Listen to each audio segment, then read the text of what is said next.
Air camera. That would be amazing. As we have learned previously, that one of the attributes we have is yisod. Yisod translates as foundation. It's foundational. What it means is connection. In the body parts, chesed is the right arm, gvur is the left arm, yisod is the reproductive organ. Why? Because the reproductive organ is a place, is the intimate connection that there is between husband and wife. So in the attribute of yisod, connection, it means that when you teach or engage with another individual, so yisod would mean the bond that you have. So for example, if you teach somebody, or if you teach and someone listening behind you as opposed to someone in front of you that you see them face to face, so the person in front of you has the attribute of yisod, of the bonding, because there's a connection, right, from seeing the person. The person behind you doesn't have that.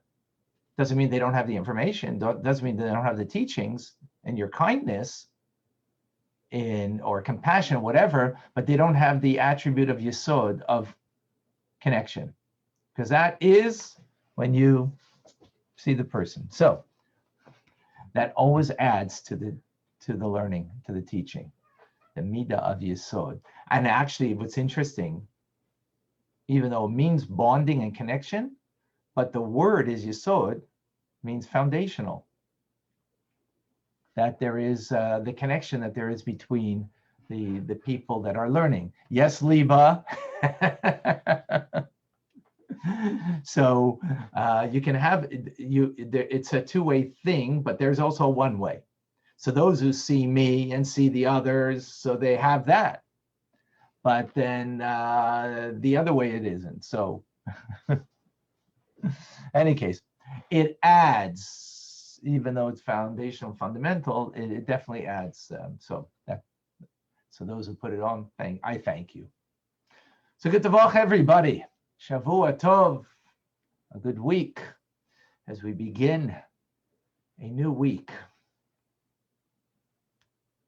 Do you ever ask yourself, actually, by the Fabringen on Shabbos, we had a Geschmack Fabringen, a very Geschmack. And to one of the people that are Fabringen with a few weeks ago, hasn't been back for a few weeks, and the last Fabringen was Geschmack that he made a resolution that he's going to put on tzitzis. I got him a pair of tzitzis. I bought him a pair of tzitzis. And since then, I haven't heard from him. So came back Shabbos, and we were saying L'chaim, and this is a guy in his 20s, young guy.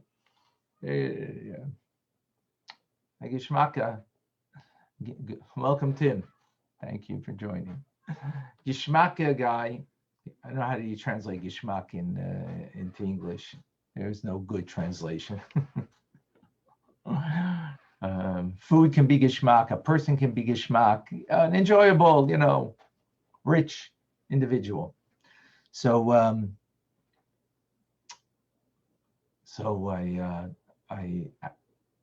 asked him, tell me, in what way did you grow this past week in your connection to Hashem and Torah mitzvahs? And anyways, and like he had it off the cuff, like as if he was prepared for this, which he wasn't, but he was living it. And I said, I'm embarrassed. I can't say that I'm, I accomplished nearly what you accomplished this week, which one of the things was that he's wearing his tzitzis. I said, wow, amazing, because this past Shabbos, Parshah Shlach, the last Aliyah, is the third Parsha of Shema, which is tzitzis. And here now he's doing the mitzvah. So amongst other things, he spoke about learning and the different things that he accomplished in learning this past week and in mitzvahs. That I must say that I'm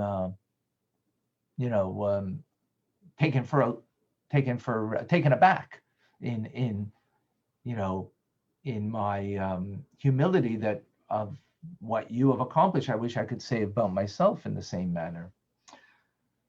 So that, the question we all need to ask ourselves, but also together with that, in what are we, not just an accomplishment, but an accomplishment that we have a real passion for. Such a passion that what are we ready to put our life on the line for? Think about it. I didn't ask him that question. But, think of it. What are we ready to, if you don't have what to die for, then you don't have what to live for. What are we ready to live for that we're ready to put ourselves on the line for? It's a question that, I think is a right and good question that we should ask ourselves. There's, in the secular world, that there are people who have a passion in certain things, like SpaceX, people who are ready to go to Mars, and, they have a passion for something that, it's kind of risky. You don't know where it's going to lead you. Takeoff and landing, it's a risk. But people have a passion for something in life. What do we have a passion for that we're ready to really give it our all in that area? As a matter of fact, it's interesting that the Talmud speaks about Avu b'mai havi your father. One speaking to another. What was he? What was he specifically very careful in that was really important that he went the extra mile? Actually, so the guy responded, my father? Oh, that was tzitzis. It's interesting. The Gemara speaks, tying in with what we're talking about over here. So this is a particular question that we need to ask ourselves, because we are coming, next Sunday will be Gimel Tammuz. So God willing, we're going to have our regular class, but we're going to have a Fabringen also. Hopefully I'll keep you posted on that. We'll have a Fabringen also, because it's Gimel Tammuz, 27 years that Rebbe's physical presence isn't with us. And we know that even though the Rebbe is not physically with us, but his presence is very much affecting so many people, as those that are with us right now in the class and beyond. And what is that magic ingredient of the Rebbe? So there's many answers, of course, and all of them are correct. But let's go into this week's Parsha and see what is a magic ingredient in our lives that we should have a passion for. What is the magic ingredient that the Rebbe has that 27 years physically not with us, will be next Sunday, Gimel Tammuz, and yet the Rebbe's teachings, his soulful presence is very real to me and to many others likewise. All right, so we all know this week's Torah portion, Korach, and we know about the rebellion of Korach. Korach was Moshe Rabbeinu's first cousin. Yeah, they grew up together. And now comes Korach with 250 men of stature that they are rebelling against Moshe. He says, Lama tisnasu bikal Hashem. Korach says to Moshe Rabbeinu, why are you putting yourself over? Why are you making yourself greater than the congregation of the Jews? We all heard from God. We were all there. And what is his, specifically he is seeking? Kohen Gadol, high priest. So Moshe Rabbeinu says, okay, if that's the case, let us see who God truly chooses. Tomorrow morning, everybody take a fire pan with incense, incense being the special, unique, daily offering. There's offerings on the altar, on the outer altar, but on the inner altar, on the golden altar, where the incense would be given. Let us, all 250 of you, and we'll see who God chooses. Who will he choose? This seemingly was pretty suicidal, right? And they do it. And of course, as we know, the earth opens up, swallows them up, and they're lost. The frying pans that were used were then taken to cover the altar, flattened and they were used for the altar. How do we understand this story?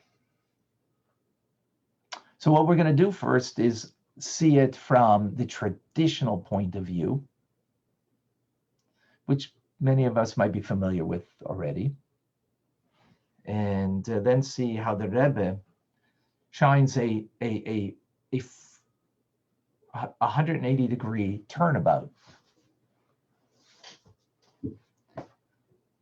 which will need understanding. So, but what triggered? What was it that really turned Korach to rebel against Moshe Rabbeinu? So let us go.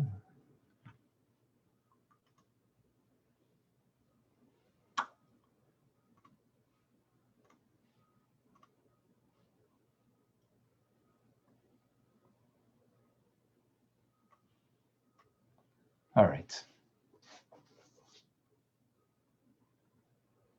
The Ibn Ezra. The Ibn Ezra is a 11th, 12th century sage who gives us a little the simple meaning of the text. Well, some not like Rashi, but similar. It said, "V'yikach Korach." Korach took. This event took place in the desert when the role of the firstborn was revoked and given to the Levites.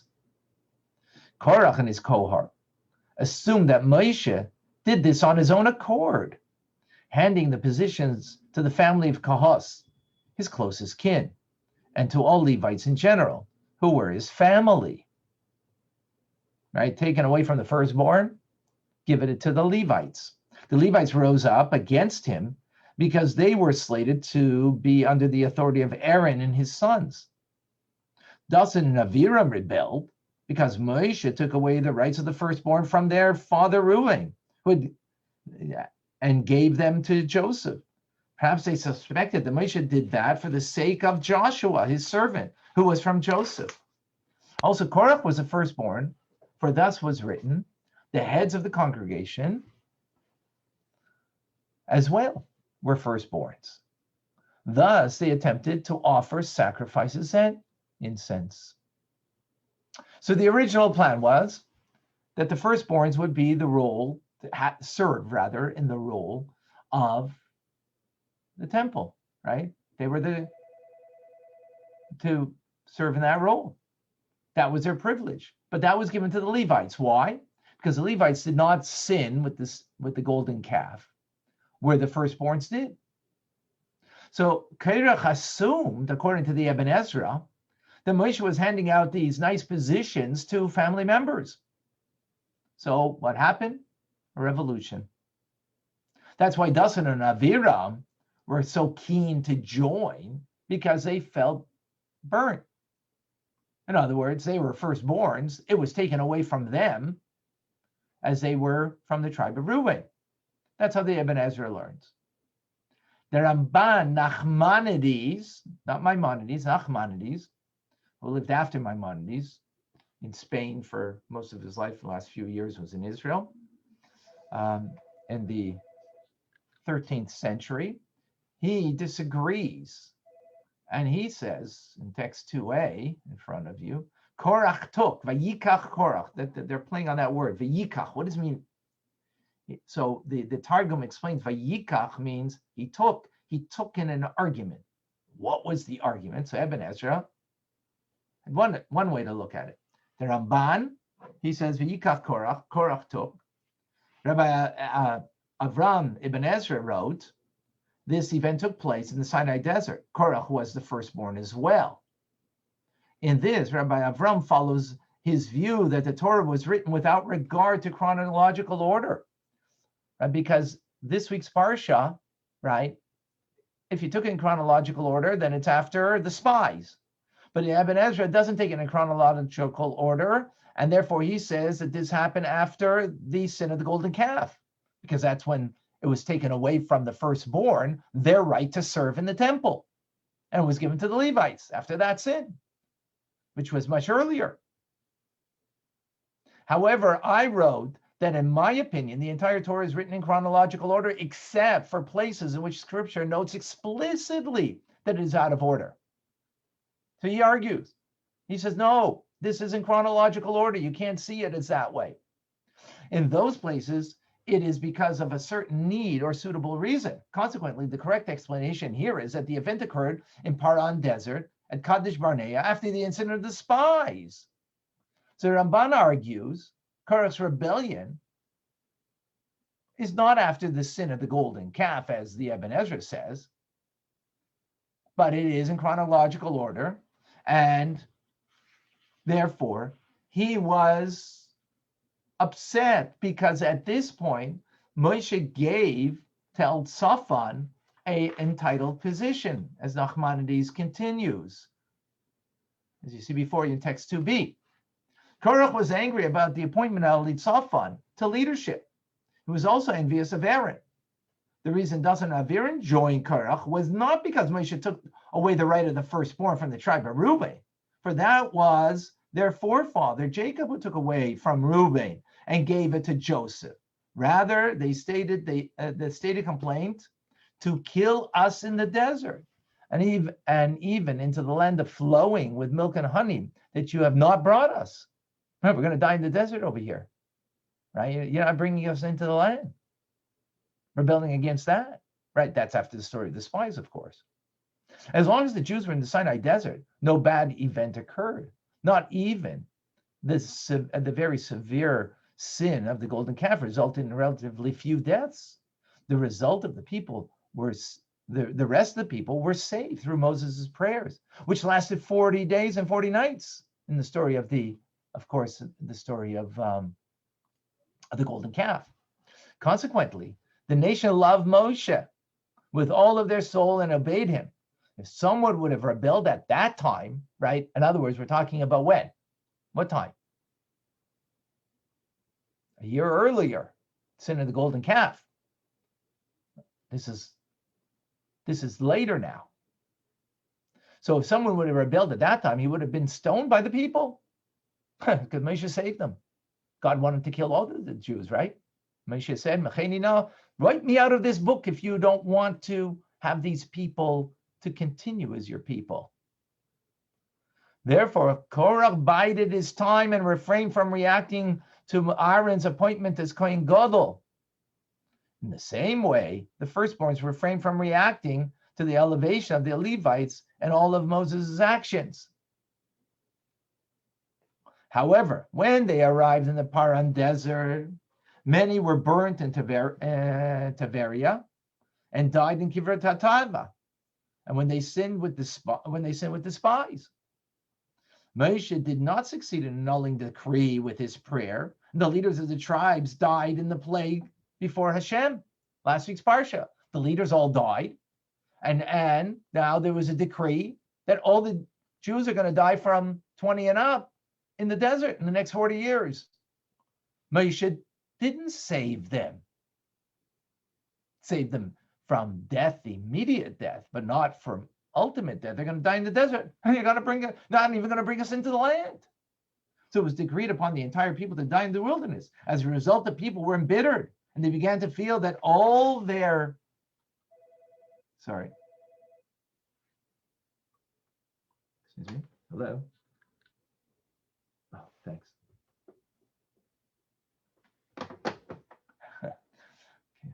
So all their failures came as a result of Moshe's leadership. So Korach saw his opportunity now to dispute with Moshe. And he reasoned that the people would listen to him. This then is the reason why the dispute appears here after the incident of the spies. Are we clear in the distinction between the two opinions? Yeah? Again, according to the Ramban, it happened after the spies. Moshe was an impeccable leader, Korach felt, in the eyes of the people, even though he already had an issue about Aaron being the high priest. But I'm not going to bring that up. No way. No way. It was not a time after he prayed and saved the Jewish people. But now he didn't save them. Not only didn't save them, they're going to die. They're not going to enter into the land. Excuse me one second. Hello? Yeah, I buzzed you in. I'm teaching. Just leave it on the whatchamacallit? On the just leave it on the cabinet over on the glass cabinet. Sorry.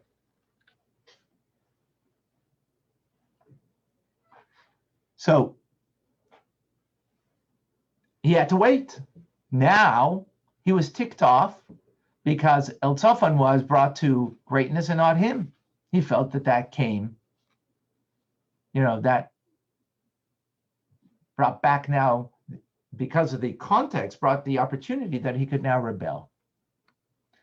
So either way you want to look at it, according to the mainstream understanding and commentaries, it's very clear. What's very clear? Korach was looking for an argument. He was looking for trouble, and that's who he is. Any questions so far?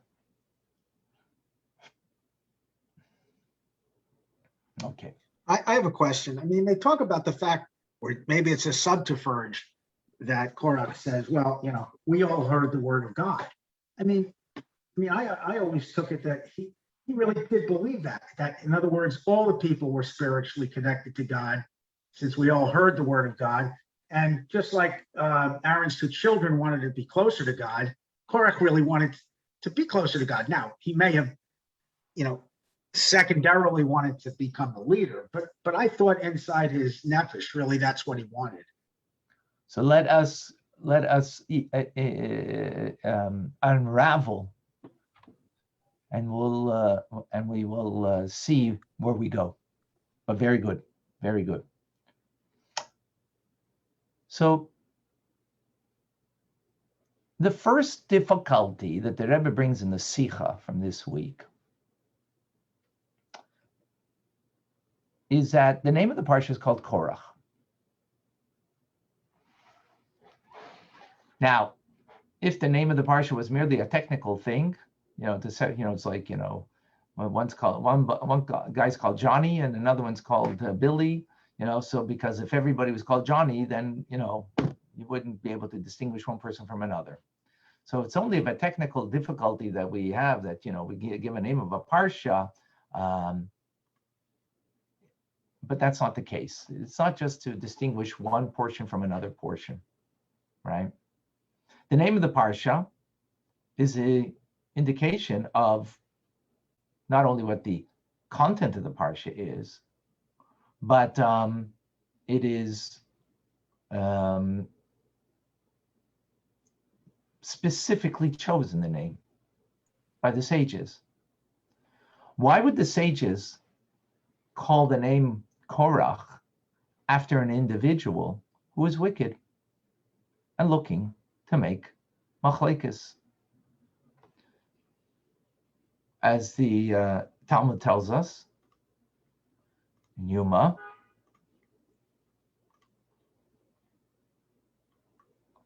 What is the meaning of the verse? But the names of the wicked shall rot. Belazar said it means that they should decay. That decay will spread on their names, meaning that we do not call others by their names. So you don't call after a wicked individual. You don't mention them because you don't want to give them any kind of merit or vitality or anything. So if Korach is such a wicked person, why would we name a Parsha after him? Obviously, there has to be something redeeming about him. That the name of the Parsha is in his name. And redeeming doesn't mean that there's just a, learn what not to be like. Because that's not called redeeming. No. It's easy to tell your child, don't be like this guy because he's a good for nothing, a dishonest thief, Oh, okay, thank you. To learn not to learn from someone's dishonesty, that's not redeeming at all, right? A few more questions.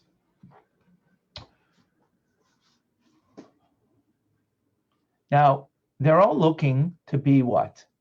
The Kohen Gadol, the high priest. But only one person's qualified for that.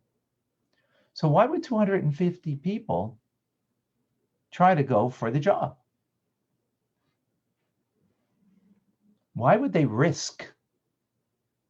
Why would they risk? Which Moshe Rabbeinu tells them very clearly, this is a risk. And it's a remote chance that they're going to get it. Were they insane? Were they stupid? It says about Korach, he was a very smart, intelligent person. Moshe Rabbeinu warned them that you're playing with fire. I mean, literally they're playing with fire, but spiritually, this was fire. That this will take your life. So what's going on over here? How do we understand this? They're warned by Moshe Rabbeinu. Not only that, they had already witnessed, as Andrew, as you mentioned, that Nadav and Avihu, Aaron's sons, already did this. They came with incense into the Holy of Holies, and they died. So we see it's a serious matter. So what's going on over here? Furthermore, that's the first question, right? Welcome, Irma, Anna. Thank you for joining. And Michael. Furthermore, we need to understand what happened at Mount. Why do we believe in Moses as the Rabbeinu, our teacher, that from him comes the teachings of Torah? God actually says in Torah, Gam b'cha yaminu le'olam. All in you, the Jewish people will believe forever. Initially, when Moshe Rabbeinu came to the Jewish people in Egypt, did they believe him? No. They had shortness of breath, or they had lack of faith. They didn't believe. So what happened?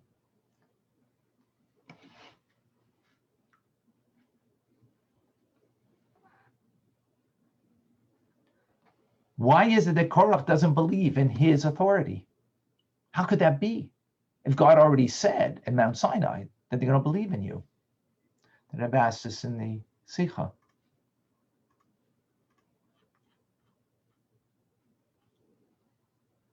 God told Moshe, and the people will believe in you.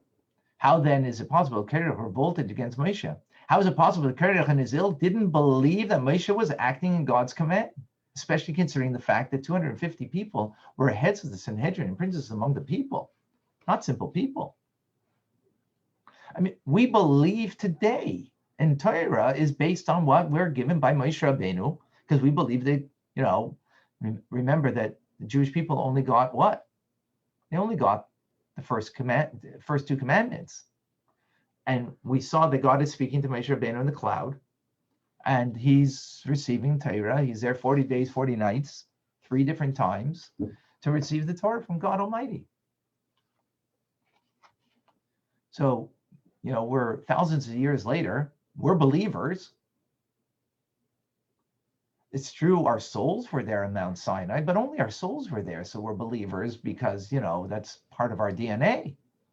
But Korach was there himself. The 250 people were there. How does this make sense? The Rambam explains on why we believe in Moshe Rabbeinu. Says what we explained, and let's see it in the teachings of the Rambam. The Jews did not believe in Moshe, our teacher, because of wonders he performed. Whenever anyone's belief is based on wonders, the commitment of his heart has shortcomings, because it is possible to perform a wonder through magic or sorcery. All the wonders performed by Moshe in the desert were not intended to serve as a proof of the legitimacy of his prophecy, but rather were performed for a purpose. What then is the source of our belief in him? The revelation of Mount Sinai. Our eyes saw, and not as strangers. Our ears heard, and not others. There was fire, thunder, and lightning. He entered the thick clouds. The voice spoke to him, and we heard, Moshe, Moshe, go tell them the following. How is it now that the revelation of Mount Sinai alone is proof of the truth of Moshe's prophecy that leaves no shortcoming? The verse states, behold, I will come to you in the thick of the clouds so that the people will hear me speaking to you, so that they will believe in you forever. It appears that before this happened, they did not believe in him with the faith that would last forever, but rather with a faith that allowed for suspicion and doubt.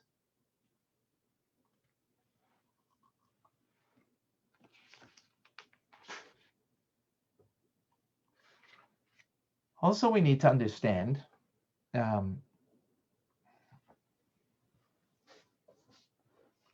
so I'm just trying to understand this now in a simple context, right?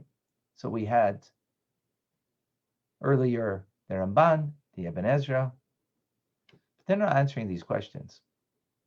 But also, if we want to put this into a different context of what Chassidus explains, the Alter Rebbe explains in Chassidus that what Korach wanted to accomplish is to bring the advent of Messianic times.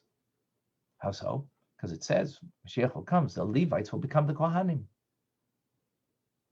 He was a Levite. For them to become the Kohanim. So that is a mystical explanation.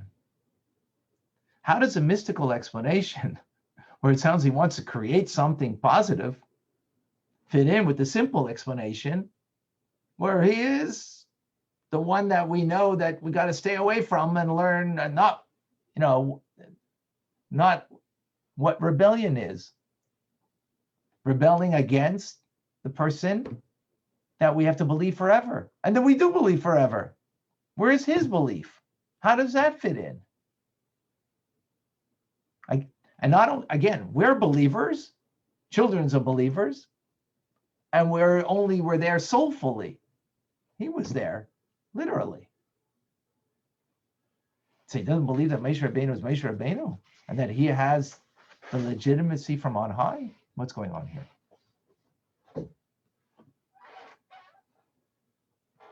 So the key to this is the Sikha the Rebbe, actually parenthetically even. So if we go fast forward, and if we look in the first Holy Temple versus the second Holy Temple, we see something very amazing. Let us see the reading inside. The Gemara, in Tractate Yuma, says, Rabbi Bar Chana said in the name of Rabbi Yochanan, what is the meaning of the verse, the fear of God prolongs days, but the years of the wicked will be shortened? The fear of God prolongs days. This is a reference to the first temple, which stood for 410 years. in which there were only 18 high priests that served. But the years of the wicked will be shortened. This is in reference to the second temple, which stood for 420 years, in which there were over 300 high priests that served. Deduct from the figure 40 years of Shimon HaTzadik served, 80 years of Yochanan the high priest served, 10 years of Yishmael ben Pavi served, and some say 11 years of Rabbi Lazar ben Harsam served. These men were all righteous and were privileged to serve extended terms. Go out and calculate from this point forward and conclude that each and every one of the remaining high priests did not complete his year in office. This is during the second temple, right?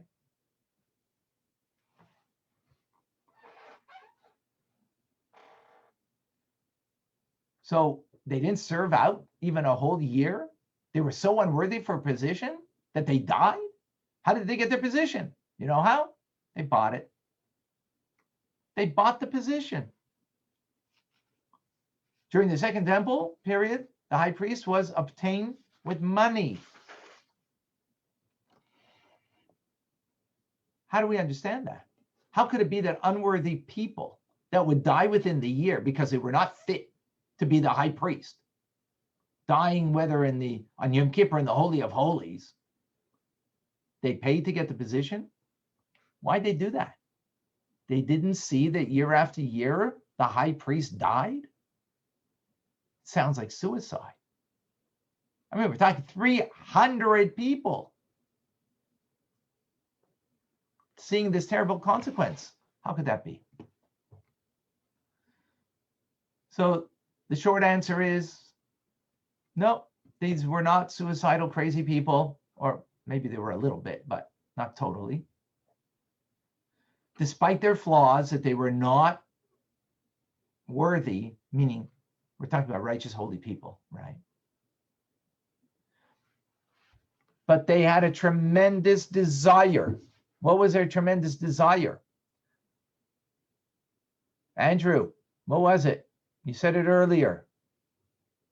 They wanted to be closer to God, the way they wanted to be closer to God, exactly. They wanted to be close to God, to enter in the Holy of Holies on the holiest day. They wanted it so much that it was worth to buy it, even to have a one-time opportunity. Yeah. You know, as the sale goes, right? This is a one-day opportunity. Buy it now or you're never going to get it. As the Rebbe's words in the Sikha, the Talmud states with regard to the high priest in the second temple, not a single one made it through the year, for they died on Yom Kippur. Nonetheless, many jockeyed for position, taking it with money. This is extremely puzzling, seeing that the previous high priest didn't make it through, coupled with an awareness of their own unworthiness.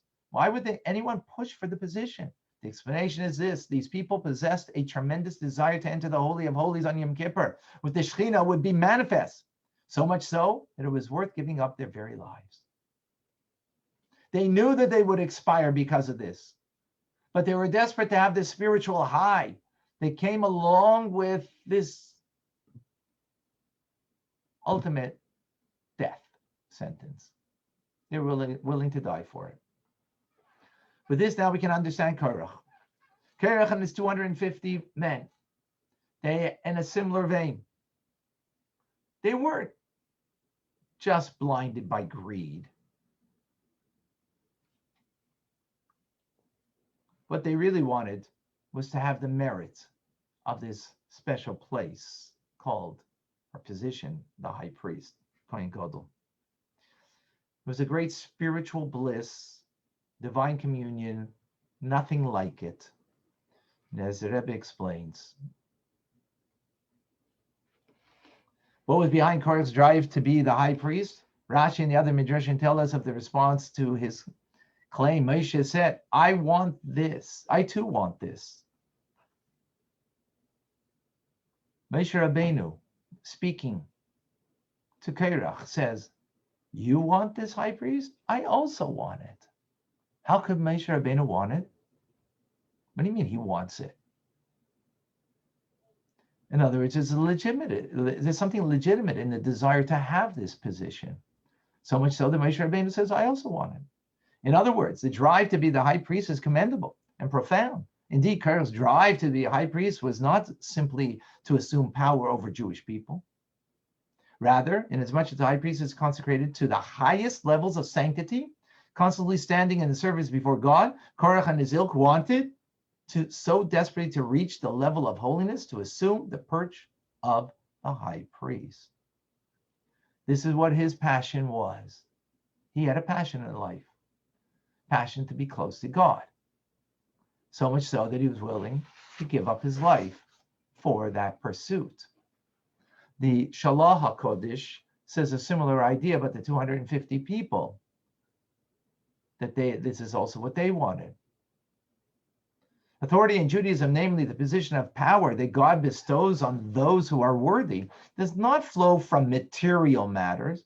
Rather, it is an exclusively spiritual thing, flowing from the Shekhinah, the divine presence, which is present over the person. Positions of power in Judaism are to further the fulfillment of Torah and mitzvahs and to come closer to God. Elite status is indicative of abundant holiness. They wish to be imbued with the increased holiness and reach elite's holy status. They were not malicious, rather, they had their souls in mind, namely, that their souls should merit great closeness to and heightened understanding of God.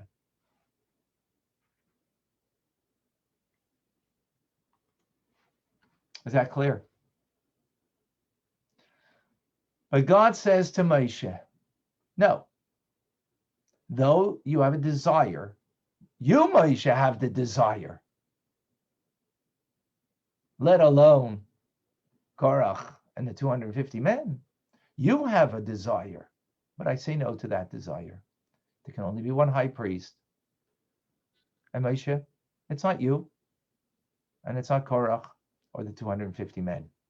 You can't have two kings sitting with one crown. You can only have one king with one crown, one Kohen Gadol who has this.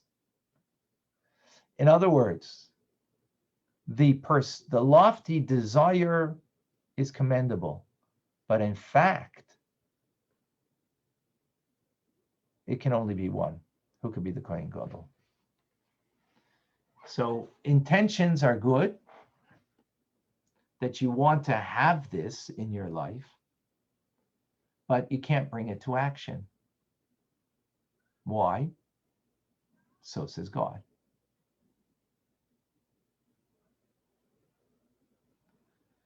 So what do we learn from Korach? That we need to strive for the maximum of spirituality in our lives, in desire. We all have to want to learn Torah a whole day. Yet, maybe we can't do it. In our tension, right? That we should be lofty spiritual pursuits. But even though it might be our drive, but what does God want? There's only one person that's going to be doing that particular role. I have other responsibilities. I have to make a dwelling place for God down here in this world. In the words of the Rabbi.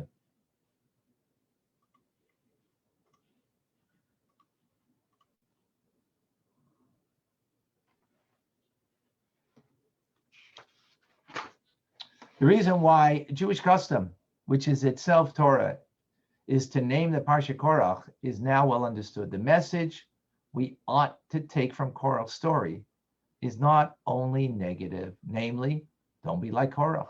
Rather, there's a positive message here. What drove Korach and 250 people with him, and even Moshe, is something that we ought to emulate. So it's interesting, the Rebbe brings out in the Sikha, the name of the Parsha is Korach, which is, it's just merely his name, right?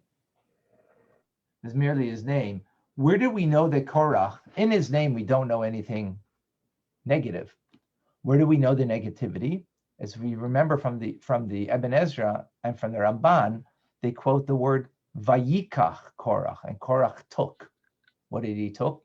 He took something. He took something that, or he wanted to take something that's not his, right? From that word is where we understand that he took a rebellion because he was motivated by something negative. But the Rebbe says the name of the parsha is not Vayikach Korach, it's Korach. In other words, there's something positive about Korach himself, not in his actions. His actions were wrong and they were deadly. But there was something positive in the desire that you want something that is way above and beyond you, that's not meant for you, but you would like to have that in your life. That desire. So much so that Moshe Rabbeinu wants it. But God says, no, it's not meant for you. It's not meant for you. We see a similar story with the Tzemach Tzedek's grandson, the Rebbe Rashab. The Rebbe Rashab was a 4 or 5 years old boy, and it was his birthday, and he was coming into private audience with his grandfather.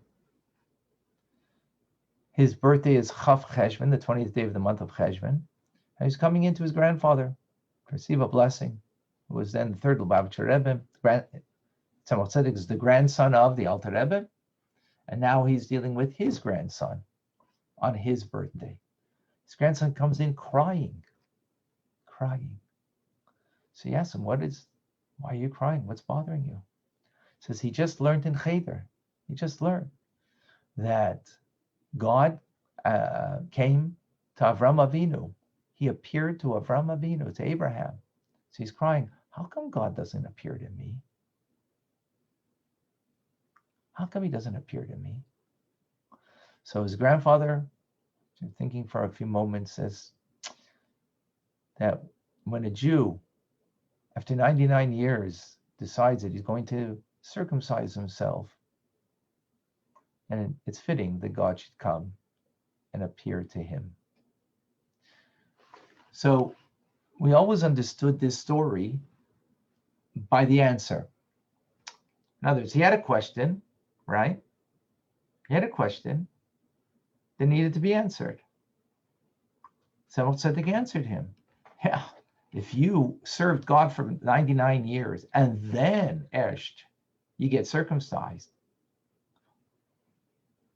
you're deserving that God should come to you. He was such a servant of God, and yet at that age, he still comes to another level of divine service. Such a person is deserving.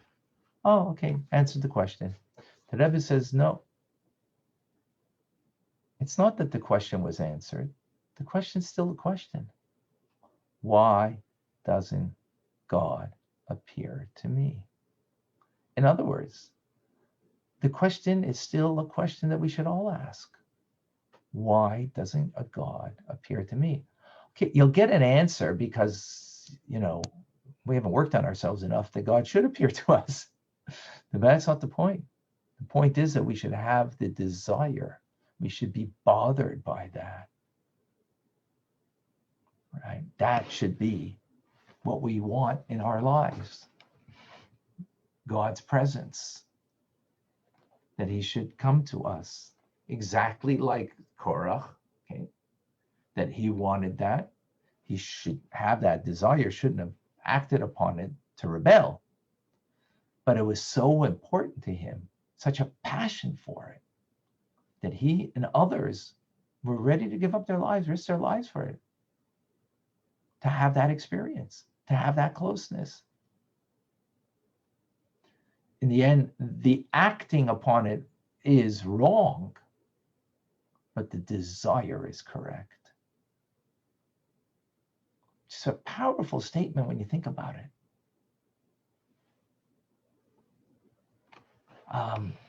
And as we see by the Rebbe Rashab, even though he was only 4 or 5 years old when that story happened, we're talking about a soul of he had a lofty soul even at that age, and therefore there's something very powerful in that statement of his. Why doesn't God appear to me like he did to Abraham?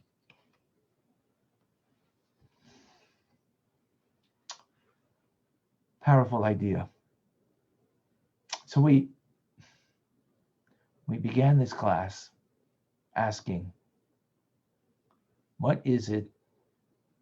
What in life is worth living for that we're ready to die for? So Korach had his answer.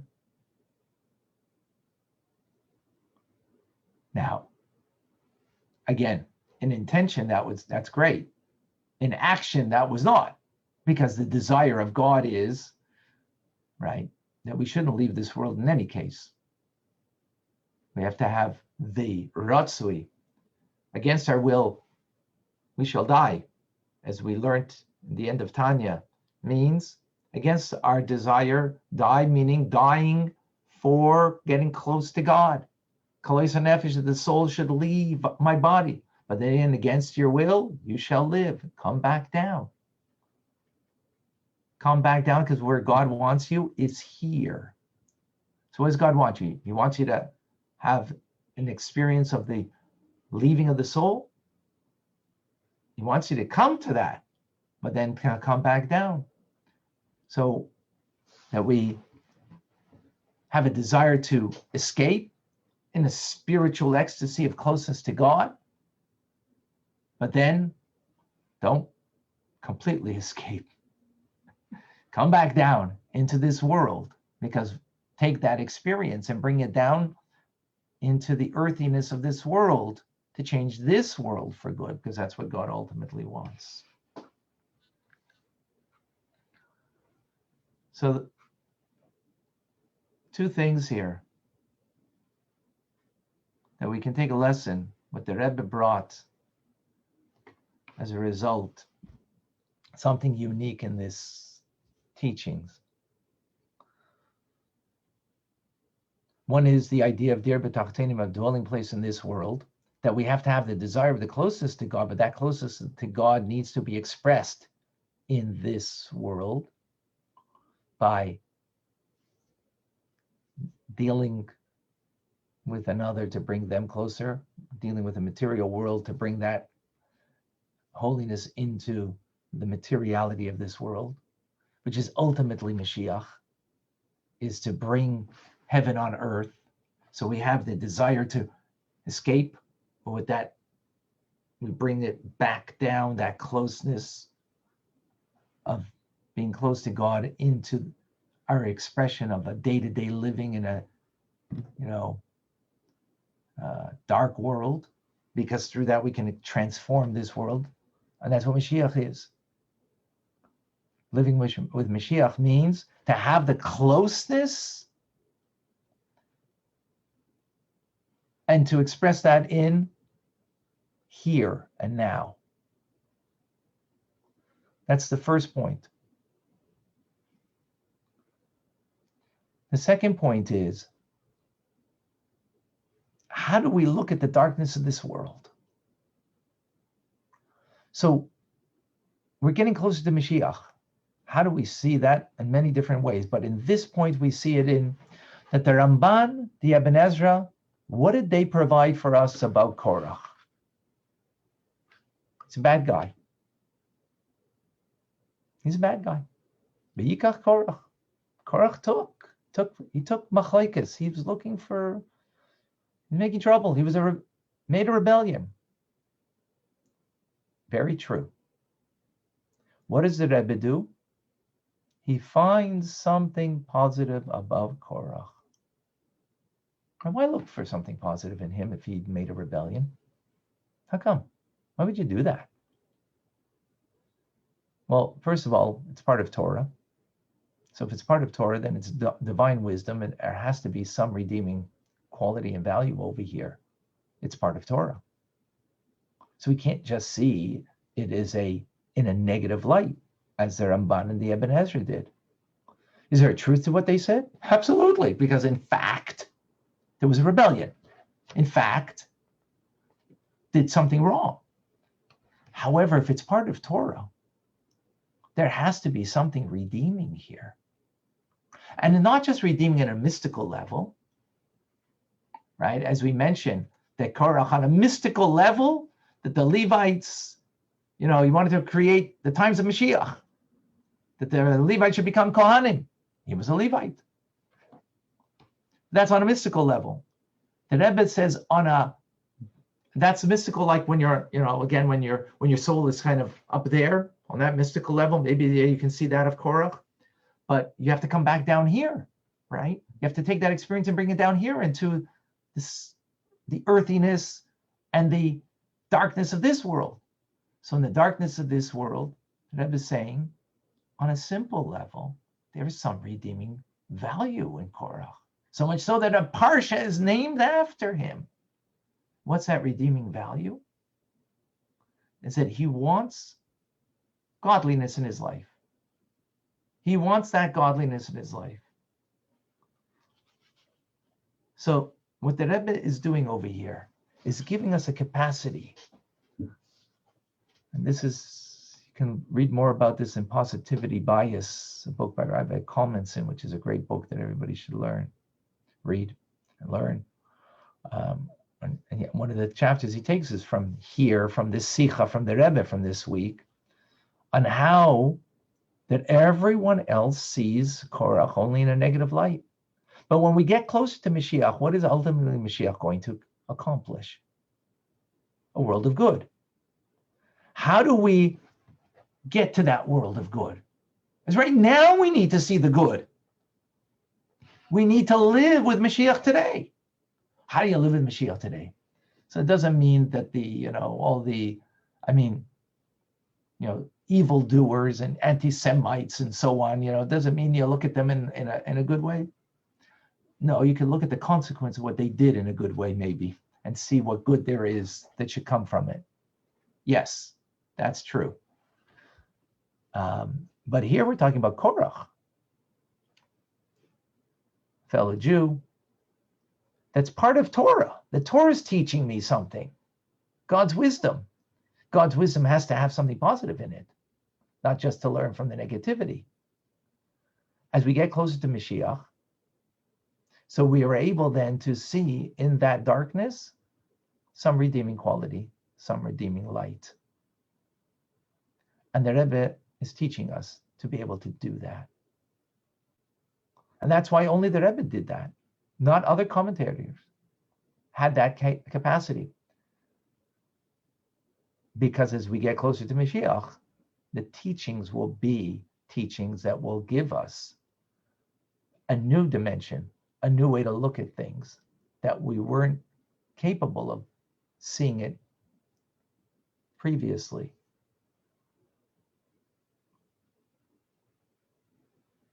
And that is the reality of times that we're so close to Mashiach. And that's how we need to then try to incorporate in our lives, as Gimel Tammuz is a week away, is to be able to take the Rebbe's teachings and not just learn it and be inspired by it, but live it. To live those teachings and to be able to see the positivity, even in times that, it seems like, oh my gosh, there's only but negative over here.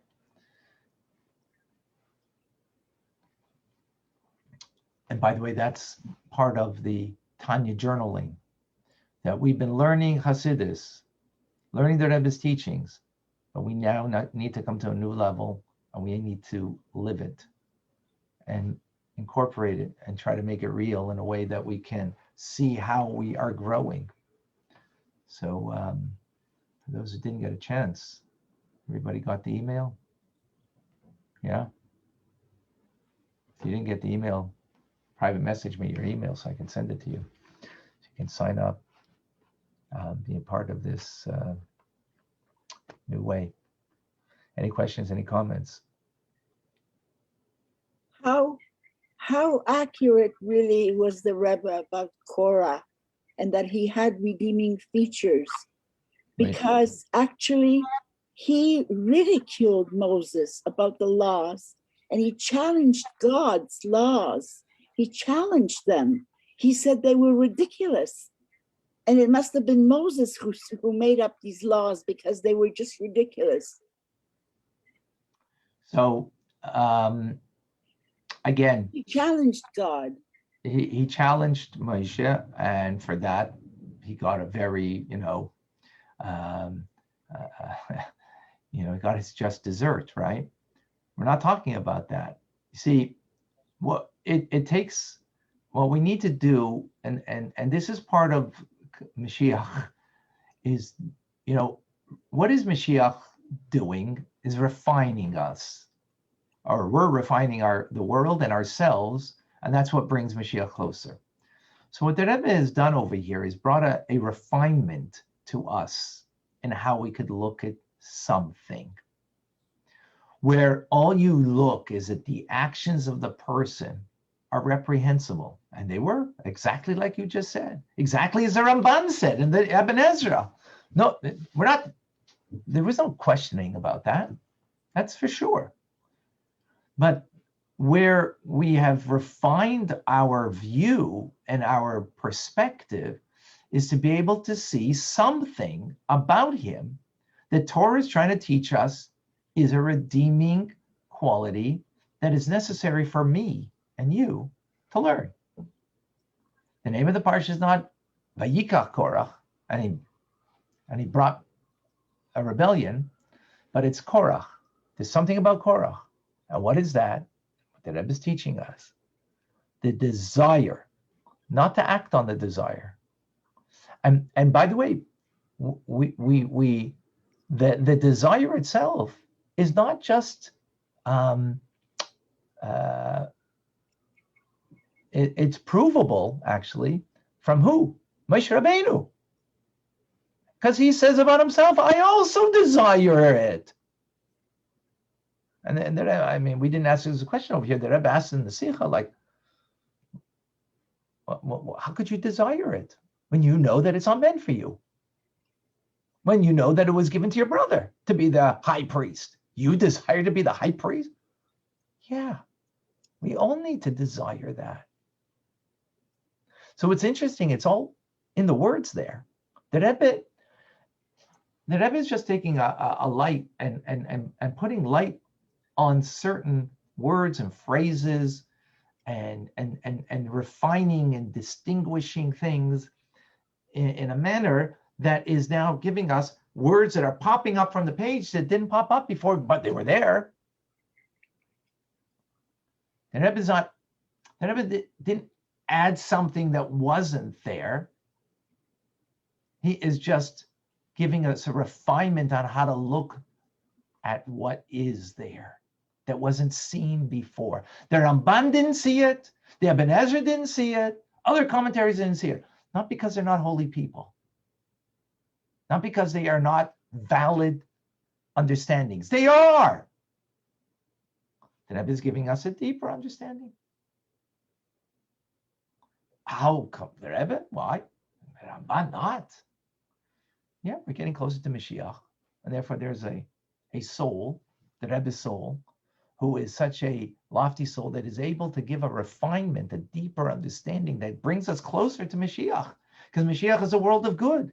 So that we have to be able to see the good in God's Torah, even when it seems to be all bad. There has to be something redeeming. And again, for the arguments that we gave earlier. And that's what the Rebbe is giving us, that capability. Yes, so don't learn from Korach and what it means to rebel. For sure not. God forbid. But learn from a desire that we need to have. And again, as that is expressed also in the story with the Tzemach Tzedek, with the Rebbe Rashab, when, as we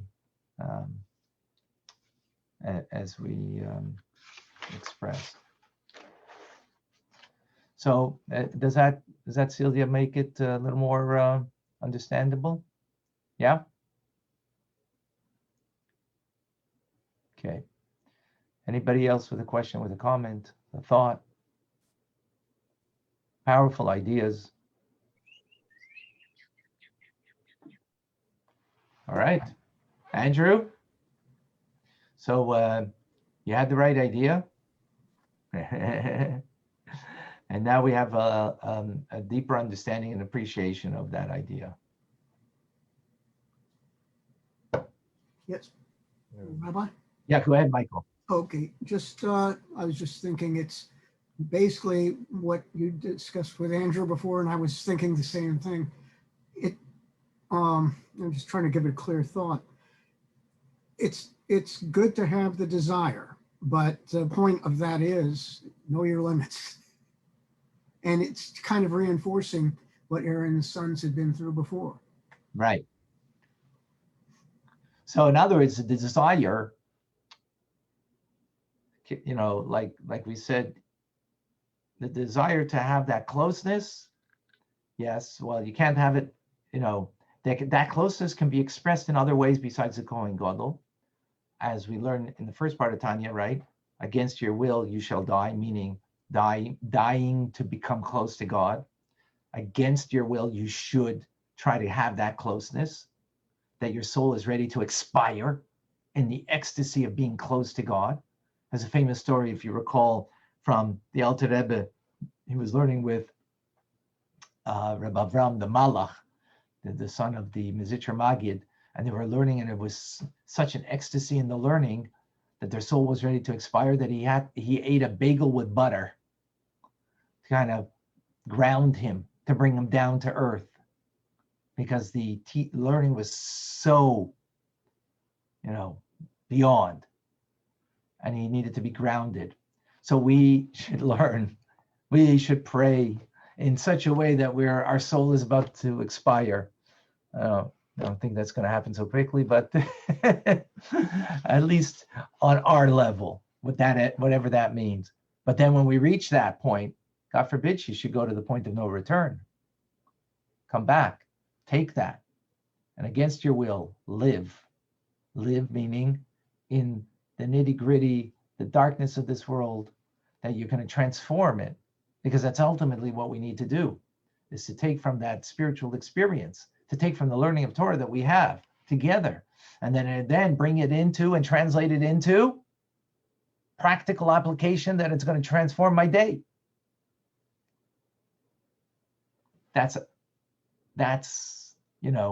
and that's why I want to do the Tanya journaling, because it's bringing things to the next level of where we can take our daily learning, or whatever amount of time that we learn together, and to transform it into something that becomes, in Yiddish it's a gruntig, I don't even know how to translate it, grounded, that it's grounded in real time, in real life.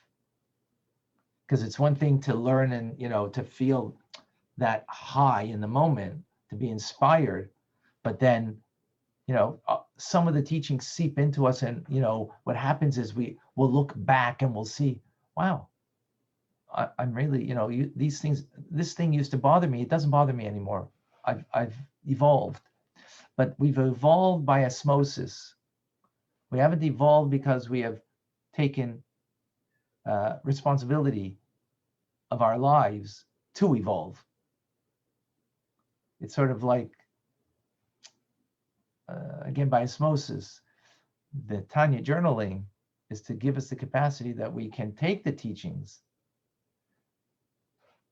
be on the top of the mountain, then bring it into a grounded day-to-day way that I can take responsibility of how I can take from it the inspiration and actually change in relationships, in attitudes, in character, and so on and so forth.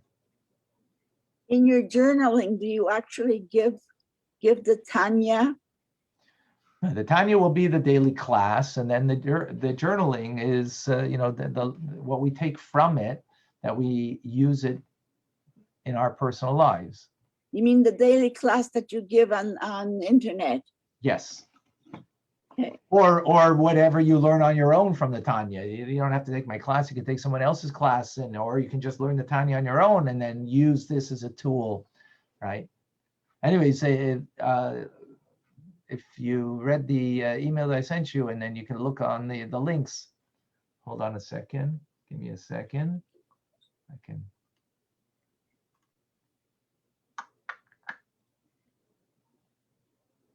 All righty.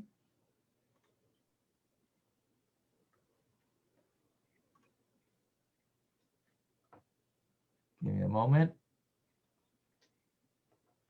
What I can do.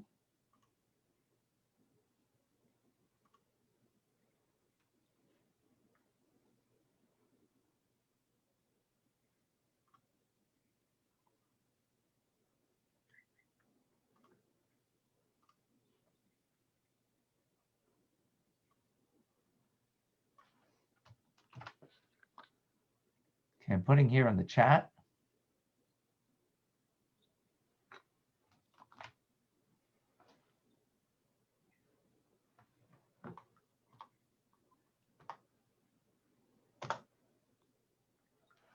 So you have one link. You want a link. I mean, so if you didn't get the email, just let me know and I'll make sure that you.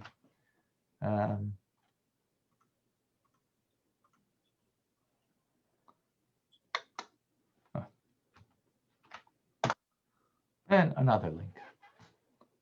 All right. Any questions, any comments, any thoughts? These are the emails you were referring to? Because I'm not sure I got the email. You get our regular emails? Yes. Okay, so I'll just resend it. Anybody Okay. didn't get, so I'll send it to you. Denny didn't get, who didn't get? That's it. Everybody got? Great. All right. Beautiful. All right, folks. Thank you. Good night. Thank you. Yeah, thank you. This was really profound, Rabbi. This was It's good. quite deep. Quite. Lots of food for thought, because I mean, this is the very first time I'm seeing Korach from this perspective, even though I know he has written Tehillim, so it's it's putting him in a good light. Well, it's something positive that we need to gain from. Yes. The negative's the negative that we all know about. Indeed. Right. Yes. Yes, indeed. Right. Korach's children Rabbi, are bye. mentioned later. Bye, Heather. Thank you. Sorry, Andrew, what were we saying? So Korach, even though we were told that the ground swallowed everybody up, I think we read later about Korach's children. I'm not sure if they became part of the Yeah, Korach's children, by the way, Denny, what you're mentioning about Korach is Livnei Korach, the children of Korach, right? In Tehillim we have. Okay. Exactly. They did tshuva. They did tshuva.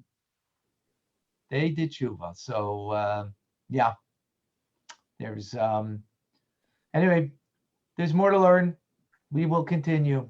Indeed. Thank you, folks. Looking forward to it. Thank you, Rabbi. Be well. All the best, everybody. Gotcha. Bye. Thank you, Rabbi. Thank you.